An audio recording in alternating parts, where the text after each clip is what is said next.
in many ways, it's ideal. We've got 20 people down here. There'll be plenty of chance for you to play. We're going to go through quite a lot of drills, some fitness work, get you back after Christmas if you've had a good layoff after Christmas.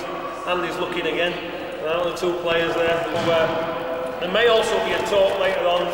I'm not quite sure if it's going to happen with Joe Fletcher. This is to do with this, this lottery grant that's coming online. Okay, nobody knows a great deal about it. I've bought a fucking house with mine. So, Joe may want to talk to you later on. At the moment, we're still trying to get.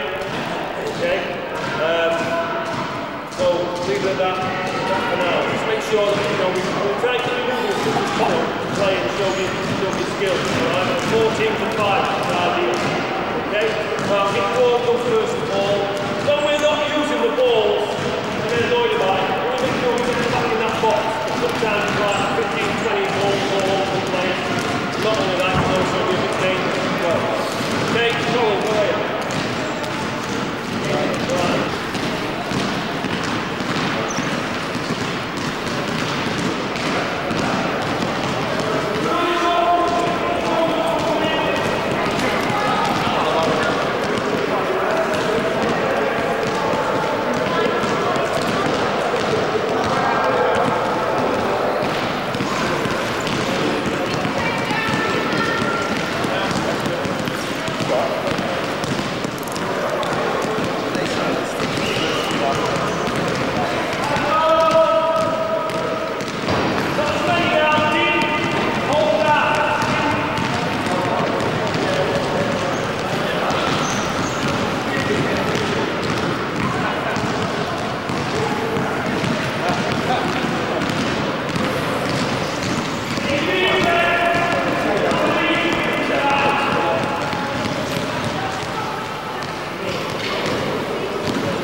Going full speed.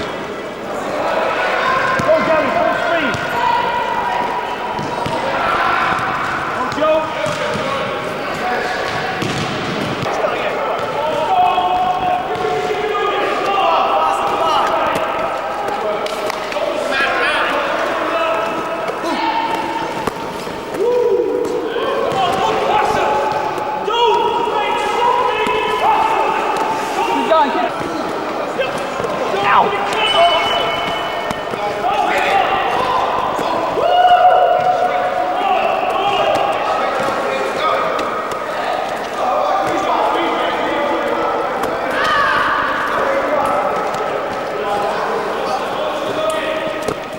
Who's going in? Yeah, here we go. Sweetness, here we go. Yeah. Much better. That's it. Oh my God. This is too pretty. Oh, so pretty. Yes. Good job. Yes. That's better. Good work. Yes. Touch. That's it.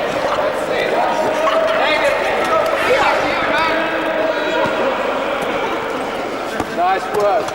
Come on, make sure he gets to the man. Good work. Keep the camera moving. Keep going. Whoa. That's it.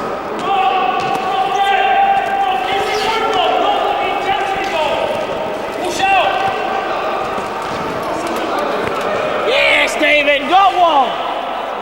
Yeah.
Coming in. Me?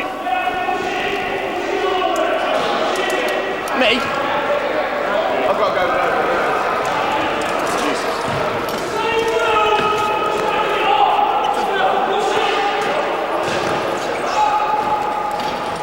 Very good.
here. So you need to make a really tight turn. That's it. And spin off.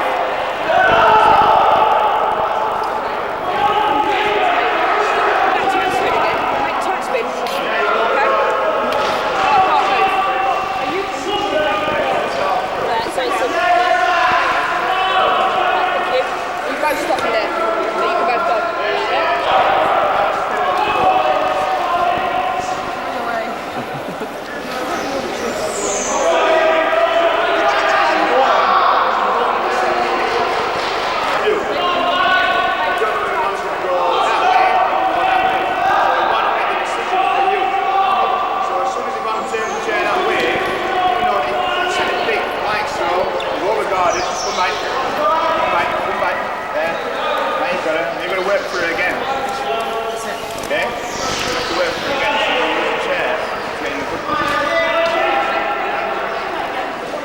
Set one pick, you might need to set two or three.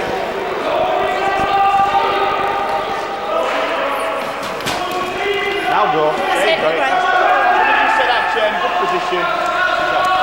We'll try working 2 on 2. Go 2 on 2. So you're trying to get the ball. Just leave one. You've got to go back on the pick. Just demonstrate. So, fine line. Get back on there. Two attackers. We're going to get the foot around. There's nobody in between.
Cut you off, you haven't got a space in there.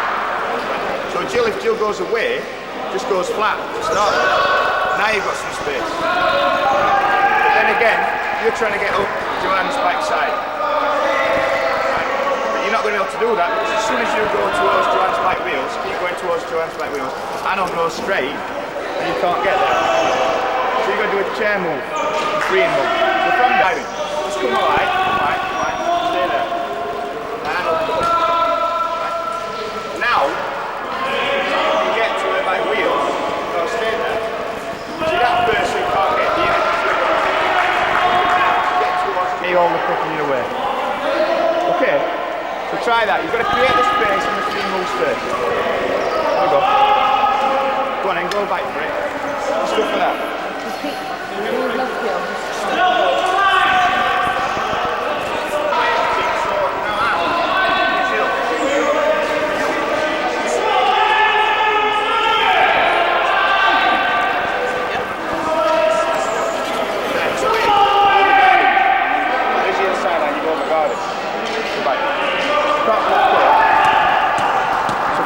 Pivot and drive up. There, and Jill will go that way. Now you can come off it. There you go. Drive. See? Yeah. Nice and still. You don't have to chase everybody in this game. Nice job.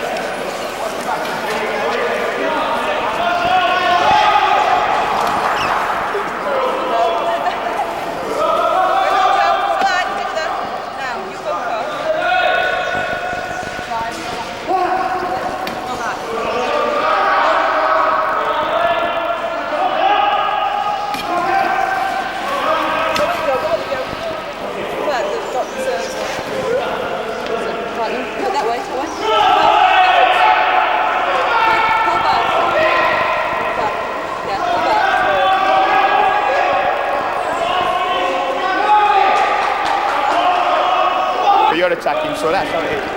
You should be coming and picking for Chris. Yes, but what you were lower. Well, she's wandered her. Talk to her. You said a pick. You got to respond to it, because she's just going to drive on your back wheel now. Keep her honest, just drive on her back wheel. Now she's got to turn. Now we want to come straight across. Said it. Now you drive this way, come out of it, there. Now you'll find it, and Yvonne's stuck, so now you've got to pivot. Run this cameraman coming over, and go back and pick that way. Alright, now just go straight for it. No. I don't want it there, you'll need a shot. That's a shirt now. Yeah, to me. Nobody's gone down. Let's pull down now.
this end, where the white marker is, two teams were down at this end, okay, set up there with 3 players ready to go this way, okay? What I want to work on is obviously it's a 3-on-2, offense should be looking to score, you know, in that situation every time you should be looking to score, okay? So 2 defenders down there, okay? When the 2 defenders get the rebound, score or miss, you should be looking to outlet the ball straight away. Player on the wing there, the next player in line should be shouting outlet, and then throwing the ball back to the middle so the 2 defenders break out, shoot a set shot rather than getting a layup, okay? As you said, if the least effective player is coming down the middle, then if you say if Gary Peel's coming down the middle, then you're looking for him to shoot. Turn that camera off now. No, but I said no. Seriously, if the least effective player, you think the 2 defenders coming down here, the least effective player is in the middle, then try and make him shoot the ball. You're not going to give him a layup, but what I'm trying to get through to is in this.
Do you want a bit of sound level? It would be alright. Okay. Right, John, thanks for letting us come along to your practice. Tell us a bit about the development of wheelchair basketball. Wheelchair basketball started in this country just after the Second World War, and it's been going for now 50 years. In fact, there's a new wheelchair book that's come out on the history of wheelchair basketball, which has been said, it's been going for quite a long time. It's only over the last 3 to 4 years, though, that it's actually come into prominence.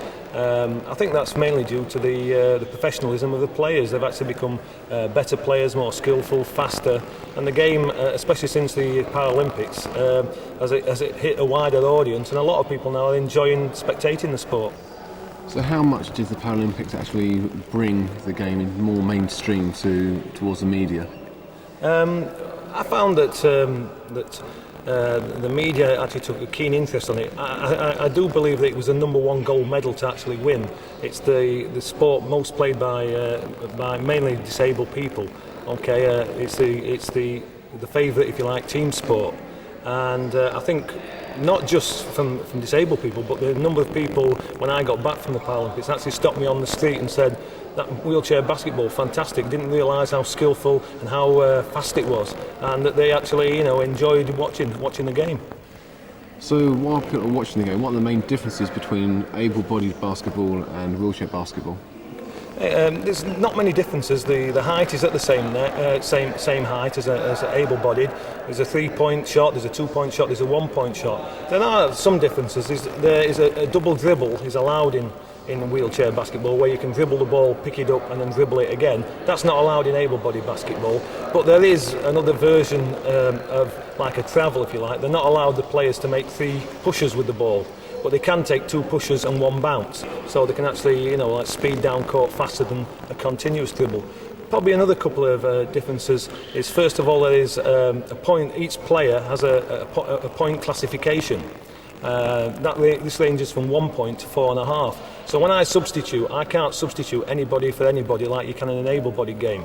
I can only go up to 14 points. So I have to get my calculator out sometimes and work out which players I can put on. Probably one other difference is the tactic thing, is that in wheelchair basketball you sometimes use a manoeuvre called a pick-back. This is where when you've been defending, one of your players, when you suddenly get a fast break, holds one of the other team's player back at his own end. So you end up with a 5-on-4 situation, which is a good tactic to use in wheelchair basketball. You wouldn't be able to do that manoeuvre in able-bodied.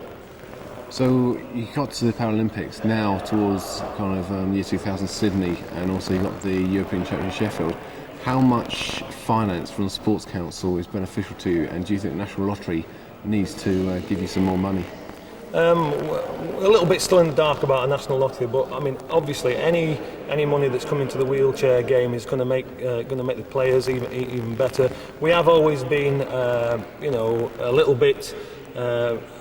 We sometimes find it hard against some other teams, like in Spain and France, where some of the players have been paid for a few years individually. They are basically semi-professional. This is going to bring our players up to the same level, where they can actually, take time off work to train and to practice, both for their clubs and for the GB. I feel like the lottery is going to make us even stronger. I think it's justified. The players over the last 4 years have done very, very well in European competition. We said we were European champions in 1995 and Olympic silver medals in 1996. I think it's justified that the players do get their just deserves in terms of money, finance for it. So what was it like when you actually over there in the Olympics? Did they kind of get the respect and pride for playing for the British team as much as the able-bodied competitors? Oh yeah, I would think it's the same. I would think the players in wheelchairs are athletes the same as able-bodied people are. They don't want to be treated any different. It's not a case of don't they do well in wheelchairs? These players are athletes and they don't want to be treated any differently. And do you think somewhere down the line the basketball league, the Budweiser League, could be more closely tied to wheelchair basketball? I would hope so. Some teams are already doing that. They're having wheelchair games sometimes on before the able-bodied games. I think it would be good for both sports. People who watch able-bodied basketball could get a chance to see the wheelchair game and vice versa, and appreciate both versions of the game. I would like to see it. 1 or 2 clubs are already doing that. They do have a game, 2 games on one wheelchair and 1 able-bodied game on afterwards. Sometimes I would like it the other way, where the wheelchair game actually takes prominence. I would like to see them working on the same level, rather than the wheelchair game takes place first and then the main game after is an able-bodied game. I think the development of the game has got to run really side by side. So how much does the EVBA help out the Great Britain team? I don't know. Can you just cut that one? I All right, tell you. I couldn't really tell you. There's some connection between the two, but I don't really know that much. I mean, we do coaching clinics and things like that, but to be honest, there's probably not that much. All right, okay. Nothing I know about. Though. So tell us about the class system. This 1.5, 2, 2.5. Explain that one. Oh, okay. This can get quite complicated. The 4.5 point player is usually an amputee, and he's an amputee below the knee. So everything else is the same as an able-bodied person. The 4-pointer is an amputee above the knee. So there's a slight difference between the two. When you're getting further down the list to a 1-pointer is the most disabled player. I'm very lucky in the GB team. I have the best 1-pointer in the world who plays for Sheffield Steelers, Mark Cheney. Everybody admits that he's the best 1-pointer, but they're the most disabled. They can't manoeuvre their chairs the same as the other players. They have they more easily overbalance. But you have to get at times the right combination of points out there. Depending on which team you're playing. But as I said before, you can't just substitute anybody for anybody in the wheelchair game. You have to make it up to, for most competitions, it's 14 points. Sometimes some players who are like a 4.5 pointer probably don't get at times as much court time as other players, simply because of that half-point difference. Sometimes you can be up to 14 and a half points. So how did you actually get into coaching the wheelchair basketball game? I coached able-bodied for about 5-6-7 years with Berry Lobos. So I had been involved in National League level able-bodied. It came about really through the team manager of the Great Britain team, who had actually moved over into the wheelchair game. And Oldham Owls, who were my club team that I coach, asked me to come along and take over coaching them when I'd finished with able-bodied. I nearly said no. Because simply I'd never seen wheelchair basketball. I'm glad that actually I didn't say no, because it's been the best move I've ever made in the basketball world. I understand the Great Britain team went down to 10 Downing Street as well. Were you part of that occasion? No, I wasn't part of it. 1 or 2 players went down, which I'm glad really, because I prefer the players to go down. It may sound a bit coy, but I'm very lucky. I do have a good basketball team. I'm very lucky. They're a great bunch of players to coach, very skillful, and in many ways they make my job easier. So I prefer them to actually take the accolades than myself. So how strong are the actual different leagues? I presume that you've got League Division 1s, 2s and 3s. Yeah. How strong are they compared to other sports? In the Division 1, there's national leagues like there is in able-bodied. Probably there's 3 strong teams. That's Oldham Owls, Sheffield Steelers and Milton Keynes Aces. But there are other teams now behind them who are starting to catch up. 1 or 2 teams like Hurricane Force, they're getting stronger. So the league overall, we're getting a good nucleus of players playing at various standards. The second division and the third division quite often combine new teams and the second and third teams of larger clubs like Oldham Owls and Sheffield Steelers. So again, they're more of a kind of a development type leagues where players who are learning the game can actually move up through the teams and then eventually hopefully we'll be playing for the first team and hopefully later on Great Britain. So in 1997, what's the schedule for the wheelchair basketball team? You're having one practice now. Are you going to have monthly practices and then get into the European Champs? Yeah, we'll practice monthly for the early on, and then getting closer towards the actual finals, we'll actually train 2 weekends in every month, and it'll be intensive training. Plus, we usually also have odd day training. If there's a big gap between the months, we usually have like a 1 day training session at a venue. We've got the European Championships. We are the holders, so every other team in Europe's going to be looking to beat us out there. Every game we play is going to be like the cup final, and we've got to be ready and be prepared to actually take the onslaught from the other teams and beat them. So is there like a master plan whereby Man United at the moment look at the European Cup and look at the Carling Premiership? As Great Britain looking towards getting the European Champs, then going on to the Gold Cup and then trying to get the gold for Sydney 2000? Yeah, well, the European Championships, you have to finish in the first 5 in the European Championships to qualify for the Gold Cup. So that's our first aim is obviously to qualify for the Gold Cup. But you know, we've also got in mind that we want to win the European Championships again. You know, if we don't, we're taking a backward step. After that, the year afterwards, again, after the Gold Cup, there is the European Championship again, and that's a qualifier for the Olympics. Obviously, the ultimate is we didn't quite make it in Atlanta, but in Australia, we'd obviously like in 4 years' time to win the gold medal. And if you were kind of chief of finance of the Basketball Association's budget, what could you think of any things that could have been improved or put more finance into things? I just think that the players deserve they deserve to be able to relax when it comes to their jobs and playing basketball.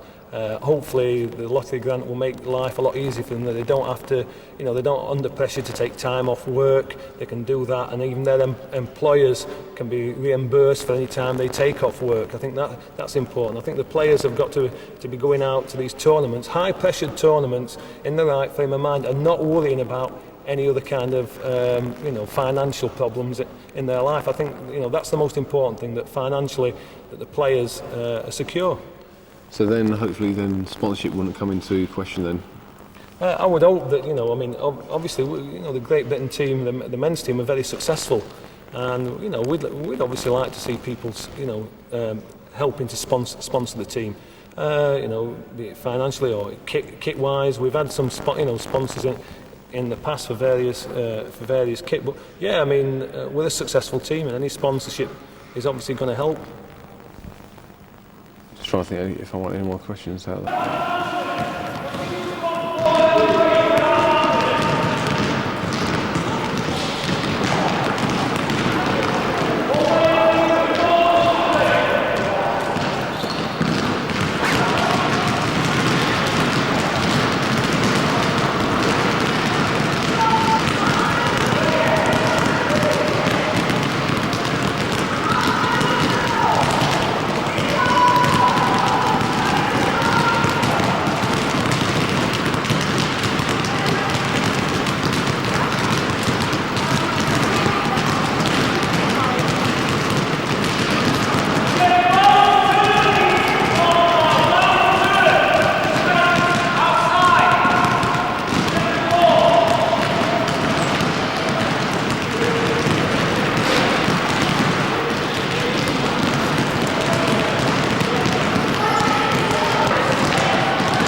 John Price. Colin. Colin Price. Always a good guy, isn't it? The England team. One of the Paralympics going towards European champs. What kind of practice sessions are there? Are these to get to years of high level? Well, this is the first session as a build-up to the European Championships, which are in Madrid this year. We're really giving everybody a chance to come along and show what they can do and see if they're obviously good enough to be selected in the last 16. Because I think the coach is looking for 16 players for the next session, which is going to be in early February. So how do you actually get into wheelchair basketball? Myself, I got into wheelchair basketball as a result of an accident I had when I was 18. The local spine and injuries unit had a team, and I started playing for that team, and really took off from there. So how do you progress in becoming the red light girl? No, I don't like it. No. Oh, right, I've turned it off. So how do you actually get into the basketball game? Well, after an accident when I was 18 years old, my local spinal injuries unit had a team, which wasn't a very good team, but I started training with those, and then I started obviously training individually myself, progressed to the first division team, and then obviously wanted to go further and put a lot of training in to be selected for Great Britain, and that was back in 1986. And first of all, do you feel enough requirements to play the sport, or do you think the National League can do a bit better? National League-wise, we've got quite a few very organised clubs. We have quite good sponsors, but as far as the GB situation is concerned, it's only now that we're starting to see, with our success really in the World Championships, Europeans and now the Paralympics, we're now starting to see the results of the publicity and obviously just the lottery, sports lottery funding is now coming to fruition, and we're starting to get that in March, hopefully. And do you feel current sports council gives you more finance, or national funding just keep freeze it, as it were? I think the Sports Council have really supported us very well over the last maybe 7 or 8 years, and I think we'll continue to do that. I don't think the lottery will mean that the Sports Council stop giving us money, because that money is for development, and we've developed from an association with 10 teams up to 50 teams today, and that's in a very short span. So what's the actual difference between able-bodied basketball and wheelchair basketball? In playing wheelchair basketball, there's not much difference at all. In wheelchair basketball, there's not much difference at all, really. We play with the same dimensions core. We play to a 3-second rule. We shoot 3-point shots. The only difference is really the dribbling rule. We don't have a double dribble as such. You can push with the ball on your knee, push twice and then lift right. That's the only difference really. Is it more physical than able basketball? It's a physical game. You say basketball is a non-contact sport, but obviously there is a degree of contact, but it really depends on the referees. You do fall into chair now and again, but it's just in the nature of the game, just as everybody basketball is fall over. When you compete internationally, is Britain one of the best countries in the world? Well, I would say we are the best at the moment. Although we lost the Paralympic final to Australia, over the past 4 years we've won a silver at the World Championships in Edmonton, gold in the Europeans in Paris, and now silver in the Paralympics. We've beaten all the teams that were around, and hopefully we'll do very well in Madrid this year with the Europeans. And how much do you think the national team gives the opportunity to stop work, as it were, and become a professional athlete? Well, that gives the opportunity for the players to do that. At the moment, a lot of the guys are really existing on benefits or very small wages which they get with part-time work. The money will give us the opportunity to actually pay for physiotherapists when we need them, sports science, psychologists, a good diet, all those things. The money will be there to pay for. And what's the camaraderie like between the teams? Stuck together? I think it's great. After the Paralympics, one or two of the players have retired and Team Wiltshire Basketball, but most of the team will stick together, and hopefully out of the guys that got here today, we're going to pick 1 or 2 new players who are going to be potentially world beaters in the future, because we've got a lot of young guys here. And what can be done to improve the image and the quality of Well, one of the things is more coverage like this on the TV. We've got some coverage on TV, but a lot of people tend to think that finishes. We go away and we start training 6 months before the next Paralympics, but we don't really insist. And it's up to the teams as well, the local teams, to actually let it be known that they're around. Hopefully people will start to recognise this and start getting more publicity.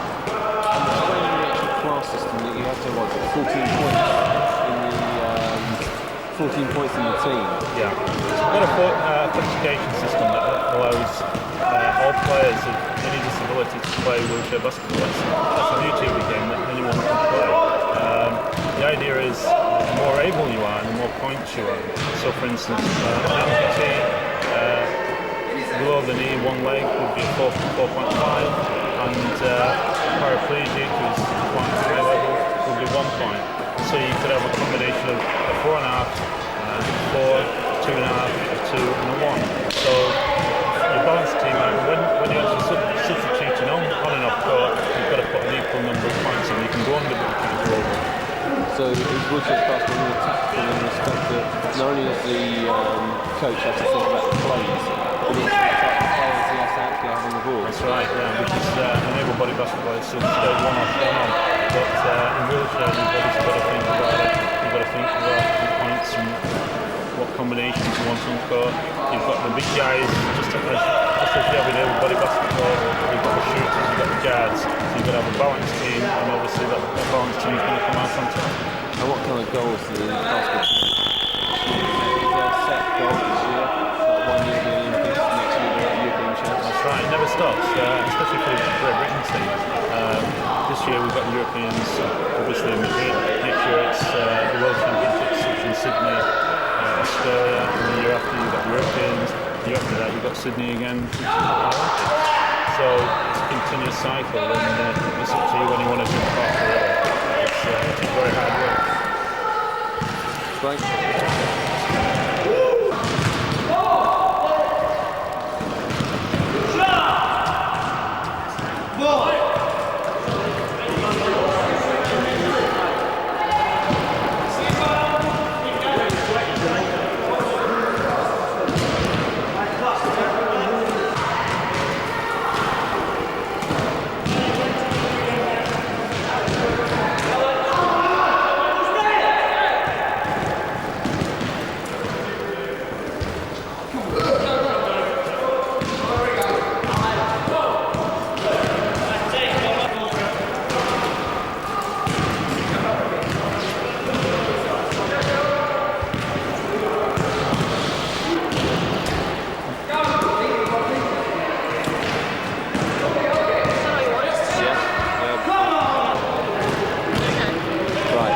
How do you spell your name? You want me to spell it really? Yeah. Yeah? Okay, it's A-D-E-D-O-Y-I-N, right, which is I.W.B.Delinquents, but everyone calls me Addy. Surname? I.W.B.Delinquents. A-D-E-P-I-T-A-N. I knew that. Okay. You started off playing in England, is that correct? Yeah, I started my basketball career, what can I say, probably at the Tottenham Tigers. In Tottenham, I started off with a junior team, an under-18 team, and then basically I progressed up to the senior level. Moved from Tottenham to Hackney, and then from Hackney to Brixton, then from Brixton to Spain. And how did you make that almost quantum leap from Brixton to play in Spain? I bought a plane ticket. What happened is, fortunately, our team were invited to a tournament in Spain, in Zaragoza, and we played in that tournament, and we played reasonably well. And at the end of the tournament, I was awarded the MVP, most valuable player, and top scorer.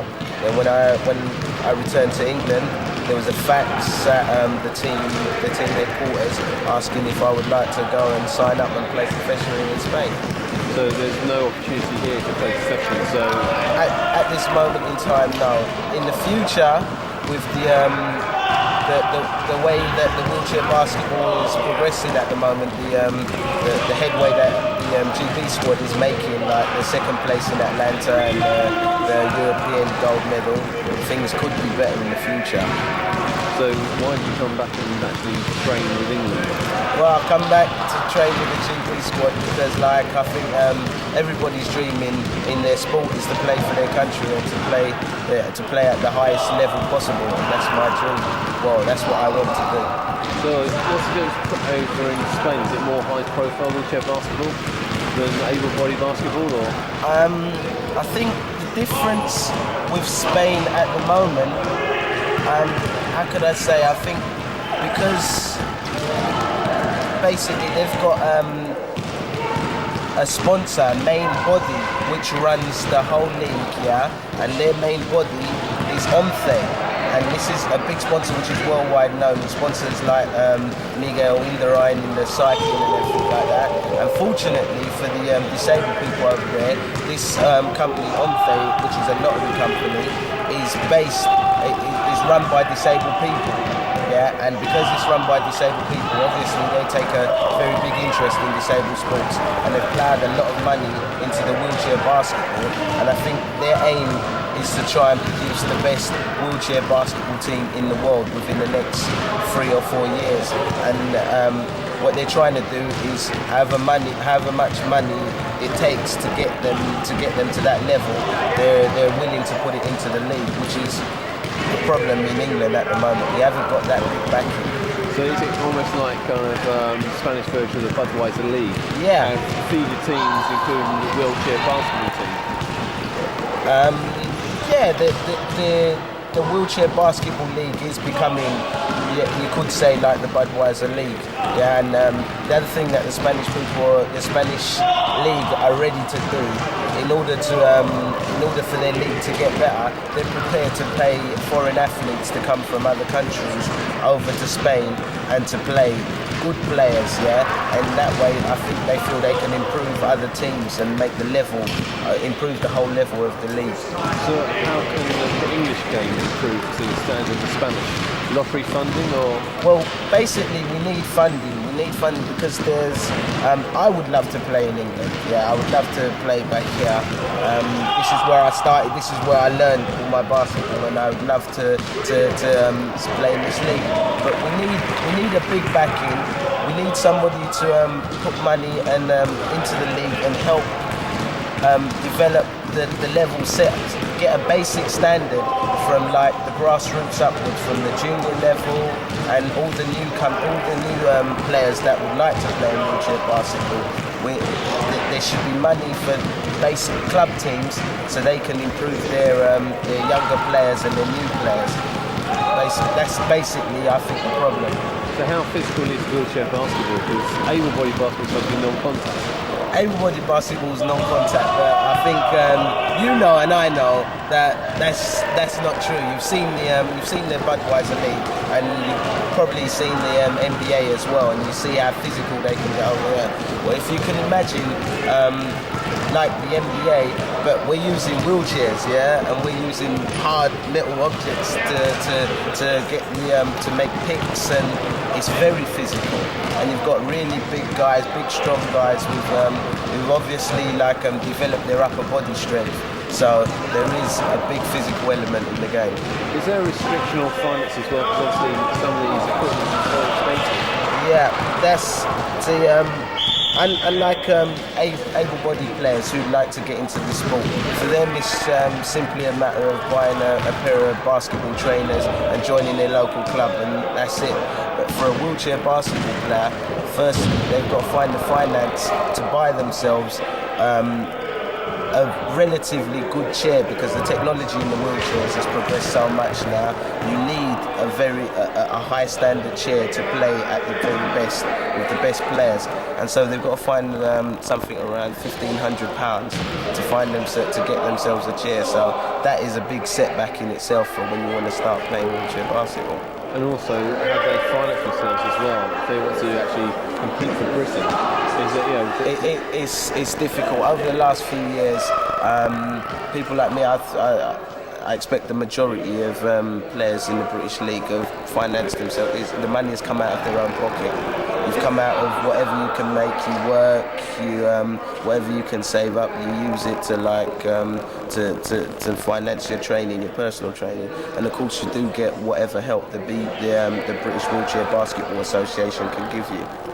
So, what would you hope in years to come? Britain maintains its kind of level best and keeps winning the trophies. Well, do you think a professional league in cohorts with the Budweiser League would be better for your requirements? I think we need a professional league, and I think we need to increase the number of teams in the first division. And like with a professional league, that would be an easier thing to do.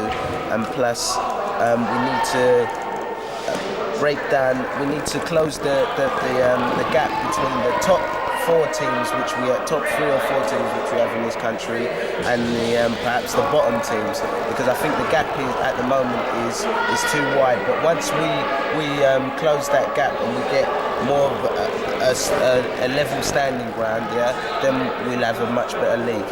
And what qualities of Spanish kind of league would you bring over here?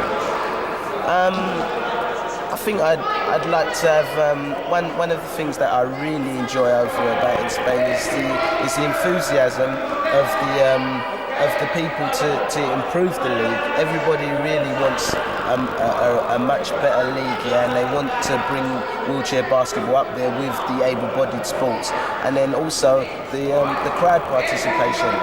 They bring over here. We don't seem to get as much support from the general public. Maybe it's part of the way we publicise ourselves and advertise the game, but we don't get enough people coming to support their local teams, and I find when we're in Spain, because we get quite a good following and you've got a number of supporters cheering for you on your home court, it really spurs you on in games and it makes things a lot more exciting. And what about the tactics in basketball, wheelchair basketball? Is it very much for your position in the chair, kind of the upper strength, the stamina of the game? It's a very difficult game to, I think, at first to master, because from the beginning you have to learn. First of all, you have to learn how to use your wheelchair, and that takes some time. I think there's people who have been playing wheelchair basketball for many years and they still haven't got their full potential out of their wheelchair.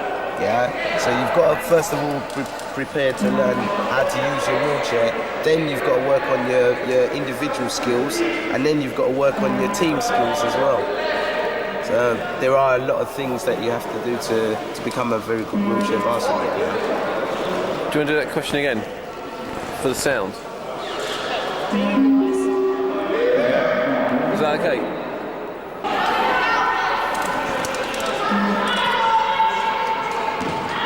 Okay.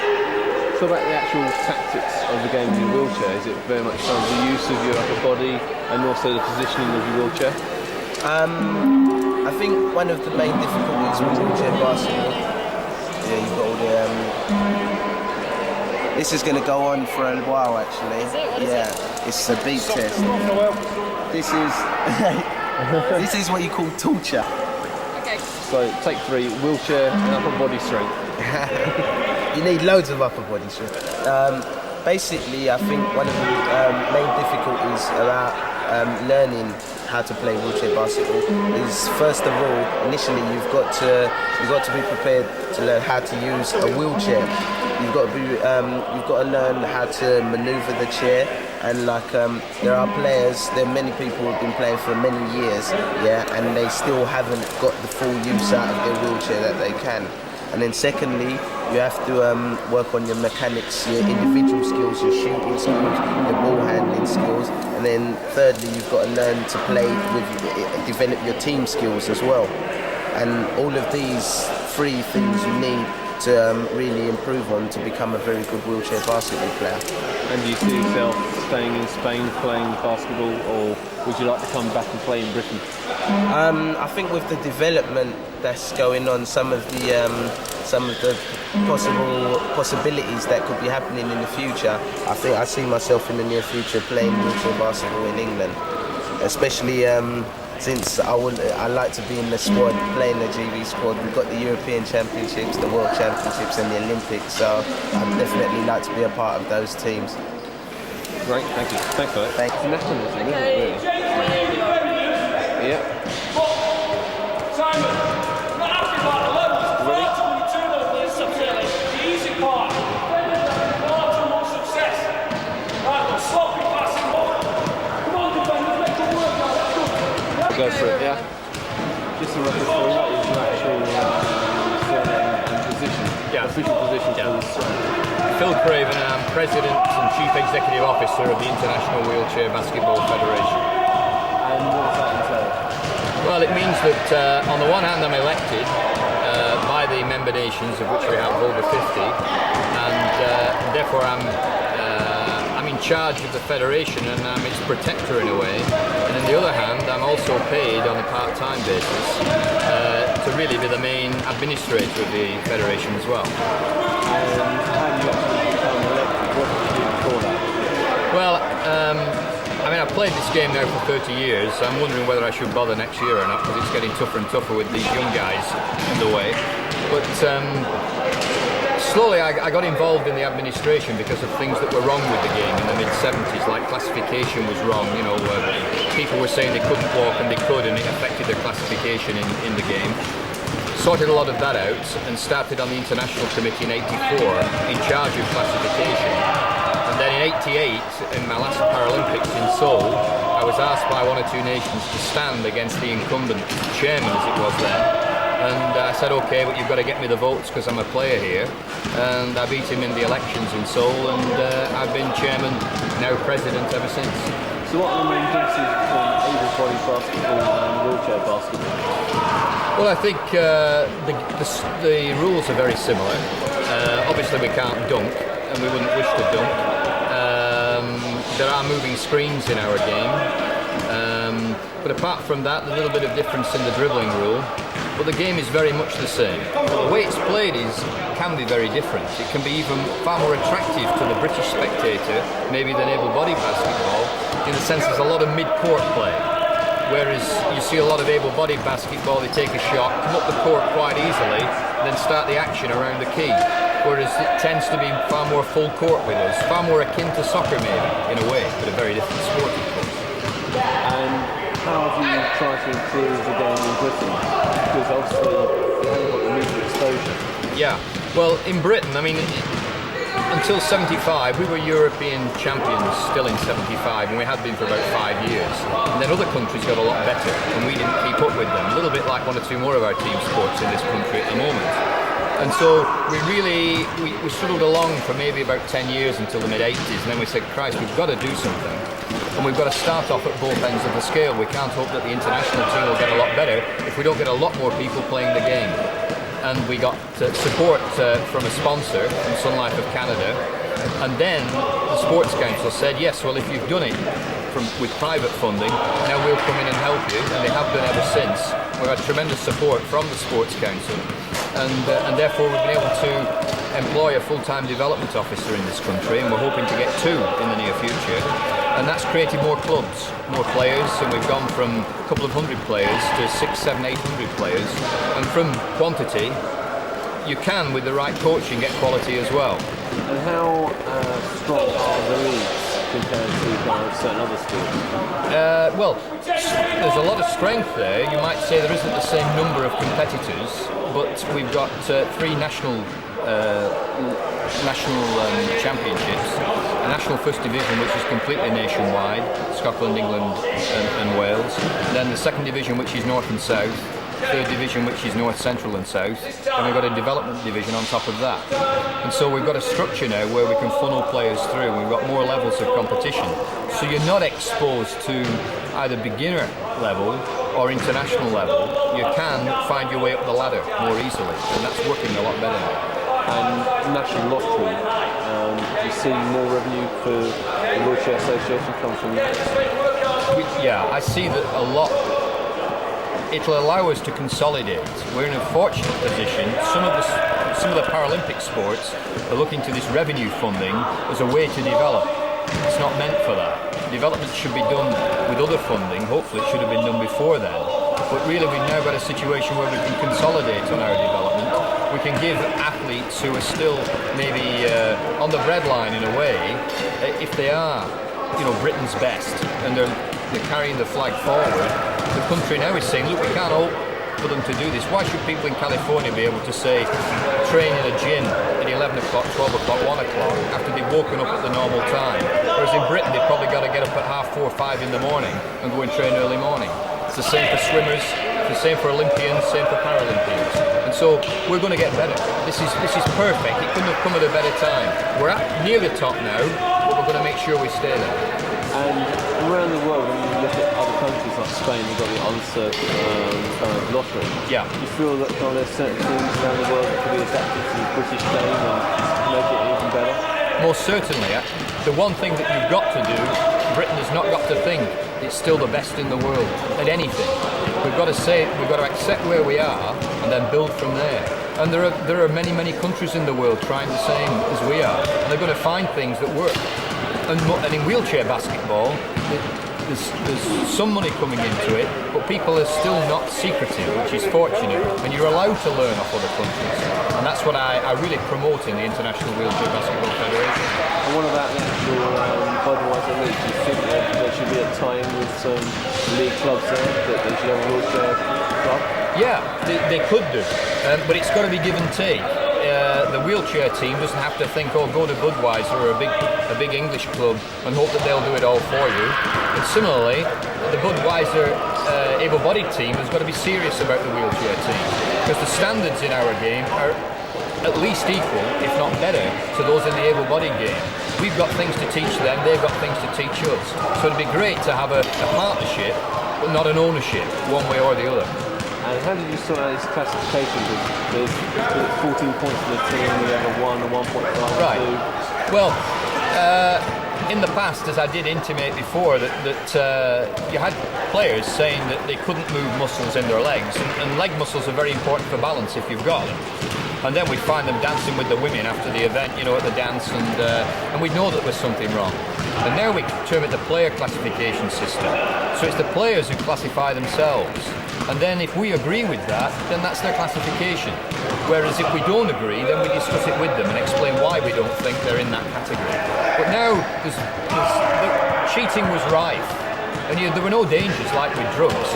Like with drugs, you can kill yourself. You can kill yourself if you cheat your classification. But you can win a gold medal in a Paralympic Games. Whereas now it's fair. People don't talk about classification. When it was wrong, they talked about nothing else. Then they started talking about referees, and we hope we're getting the referee angle sorted out now. And so in the future, they're only going to talk about the game. And that's how it'll improve. And what developments can you see happening in the next couple of years? Obviously, the lottery money would be a bit more. Do you see a professional league starting? I would say we need far more participants still, not just in this country, but in other European countries.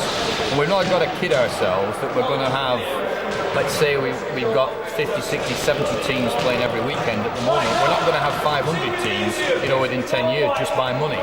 And the wrong money can do more harm than having none of it. The right money, when used properly for development and proper exposure, is the way forward. And so I've lost my train of thought there, sorry.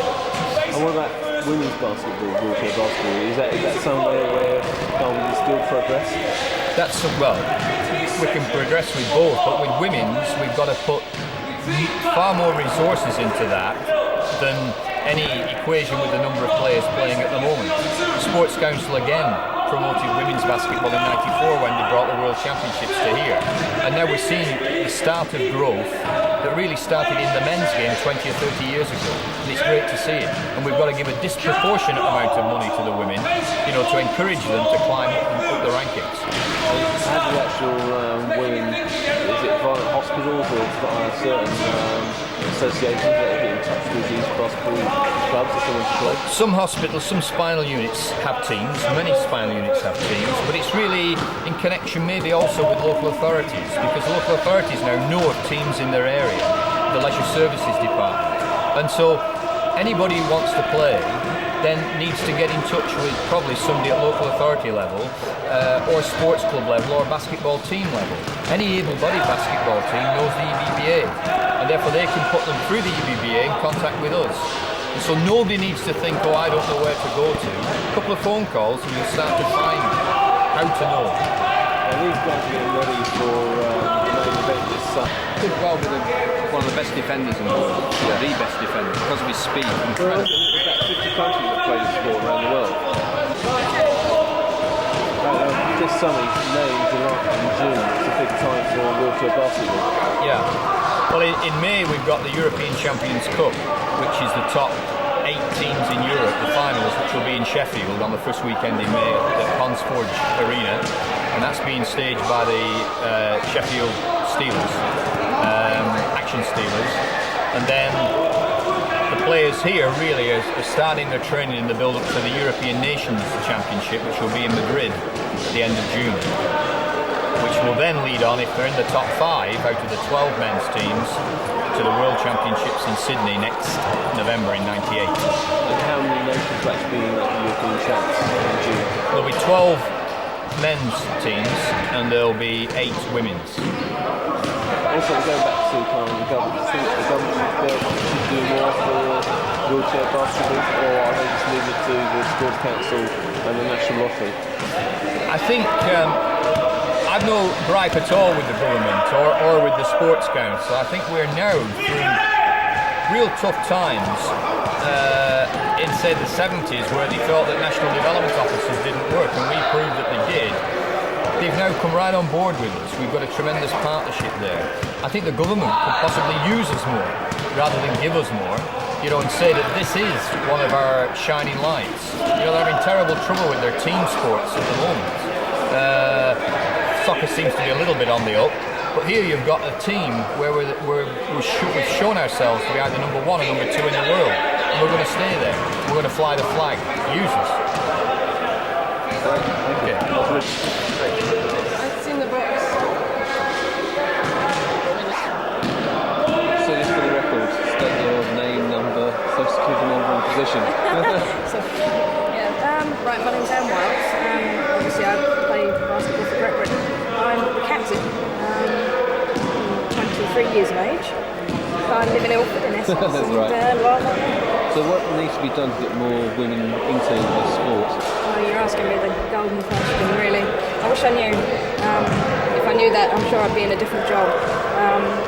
Obviously, we have. Right, back to that $64,000 question. Yeah, that's the one. Yeah. As I say, I wish I knew. If I did know, as I say, I'm sure I'd be in a different job right now. But we do have a development officer who's looking at this area. I'd really like it to be more in depth, because there's a lot of passion in the team at the moment, and there's such an atmosphere at the moment. I would like other people to experience that. I really would. But as I say, I'm not sure about the answer to that. And do you think we should get more funding for a minority sport? Absolutely. Not just because I'm being biased here right now, but I think this sport has so much potential for women in general. It's an exciting sport. It's great to watch. If you've ever watched a game of wheelchair basketball, you'll see that it's fast, it's furious, it's really exciting. And it has so much potential in the future. I mean, the Paralympics was a superb event, one of the greatest events that's happened in the past decade. There are people like Chantal, who from the Canadian women's team, who played superb basketball that you wouldn't imagine seeing, and it's a really real experience. I'm passionate about it myself, so it's good. And what about the Women's League in Britain at the moment? You're dying. You go? What about the Women's Basketball League? Is that strong enough? There isn't one, I'm afraid. I I think we need a women's basketball league. It would be good if we had enough women to play. At the moment we don't have enough women to form a league. At the moment there are players like myself and many others in the men's leagues. There's only 2 women, one of which is myself, playing in the first division. So I mean there's very few people, very few. I mean a lot of the women at the moment are in development. So I mean it's taking some time to come through. Like 2-3 years and then you get a league together? I don't know, yeah. Hopefully if we get some kind of funding, hopefully if we get some kind of organisation towards a league, then maybe we will, yeah. I really hope so. It'd be really good for us. Really good. Bring the team. Do that again with the whistle. 2 or 3 years time, do you reckon there'll be a league? I really hope so, yeah. You know, it'd be really good for the team. For progression, I mean, it would be superb. It can only be good for us. Okay, thank you for that. Thanks. Ali. Okay, just for the record, state name and position. My name is Paul Hudson, stood up, national coach to the women's team. And how do you see the women's team developing at the moment? It can only get better because we finished 6th in the Paralympics in Atlanta. And like the men, we can only go down from the silver gold positions. We can't improve. That's the idea anyway. How are you trying to get more women to participate in wheelchair basketball? It's very difficult. We're looking at sports tasters, actually sending out the girls that are current GB players, trying to get them to find friends, or even looking at able-bodied women, trying to get involved in the local games, and coaching from other sports if we can. Because as a the winter sports, so some of the summer sports like tennis, we've brought a few players from there, and it's so it's anywhere we can find women players, we'll look to get those involved. What about funding as well? Do you feel that kind of more money to get into women's wheelchair basketball to get more spectators, more participants? We need to look at getting more women playing. We've seen this weekend, there's something like 20-30 blokes here that are pushing for the 16th places for the men's squad. I've got 12 girls who 4 of those are new players. I've obviously got 6 or 7 this weekend. The pool of girls available to themselves is not extreme.